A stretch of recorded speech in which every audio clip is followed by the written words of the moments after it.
The Pulse School on RealAgriculture.com is brought to you by BASF.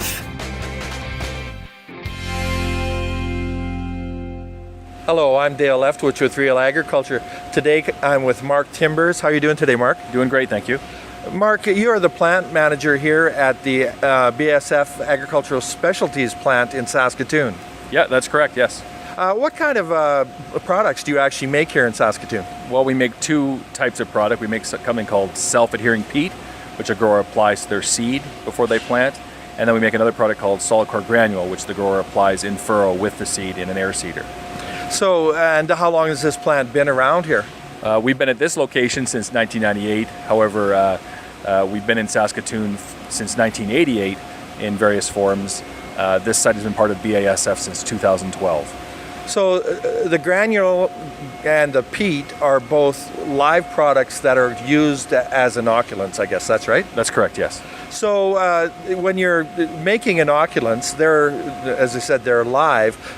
You actually probably need to know sometime ahead of time, just before you go into production with this. How long does it take to produce something like this? Well, you're right. It's a live organism, so it has a finite lifespan. So we have do not produce before dates that we have to take into account. So typically, for the self-adhering peat, the process is typically about a 6-month process to go from raw material to an actual finished good that the grower uses. So planning and forecasting is really important for us because it's hard for us to change at the last moment. So we want to have lots of time to get things ready and prepare for that material to be ready for the grower to use in the field when they need it. So although this plant is in Saskatoon, you actually ship to the United States and all over the world, I guess, eh? Yeah, definitely. This plant's a worldwide shipper. We ship to about 18 to 20 countries around the world, including Canada, the US, and into Europe and into the Asian areas of that continent as well. Now, going back to this idea that it's a live organism, you probably have to take special care of it after you've made it and you store it here, right? Yeah, definitely. It is a live organism, so it has to be kept in a temperature-controlled environment. In the manufacturer's facility, we typically store stuff around 15 degrees C, so definitely has to be kept at that in a grower's location as well to keep that bacteria alive and contained and ready for them to use. We have to make sure the pallets aren't stacked, because if you stack the material, you can get compaction on the bottom, and that'll give you lumps when the grower is adding it to their air seeder, which will give them problems. So really just treating it carefully, keeping it warm, keeping it in a nice safe spot, don't stack it. Those are really important for the product. So as far as that goes too, when you're shipping to all of these other countries in the world, it must be a little bit tricky to actually make sure that it maintains all of its viability and its structure, like because you're shipped to Africa and Europe? Yeah, definitely. I mean, that's shipping in heating controlled containers and monitoring that is very important as part of this product, because that's, you don't want it to freeze or get too cold, or else you're going to have some problems with the bacteria in the end. So it needs special care and attention, but it's a product that can be shipped around the world without done in the right way, without worrying that when it gets to the end user that it'll still be in good shape. Yeah, definitely, and that's demonstrated year after year as we're going to these locations with these products.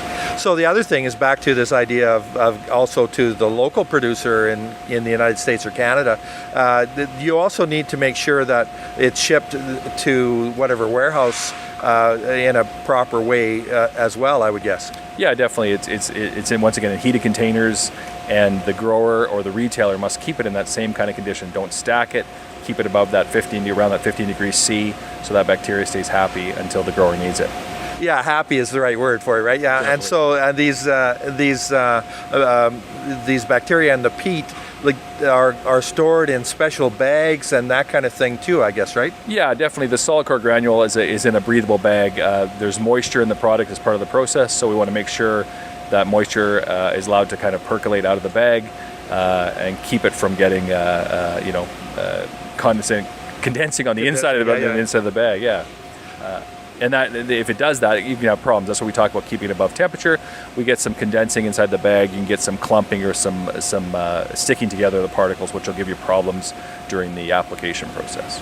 So if the product is delivered in the spring and then it goes on to a farm or something, you want to make sure that that the temperature and the conditions are somewhat controlled. You don't want to just put it on the cold ground and have freezing temperatures and that kind of thing, because the peat and that's inside and the moisture can really change consistency and that kind of thing. Yeah, I would say I'm speaking more specifically on the storage of it. So you want to make sure it's stored in a heated area so it doesn't get cold. When you're putting it in the air seeder, you want to make sure you take it out of the tank at night. You don't keep it in the tank overnight. Just really kind of keeping it mindful of that temperature and not allowing it to be exposed to cold. Okay, that's excellent. I think you've given us a really good rundown on the plant here in Saskatoon. I just want to thank Mike Timbres, plant manager here at BASF in Saskatoon. Thanks a lot for being with us. Terrific. Thanks a lot.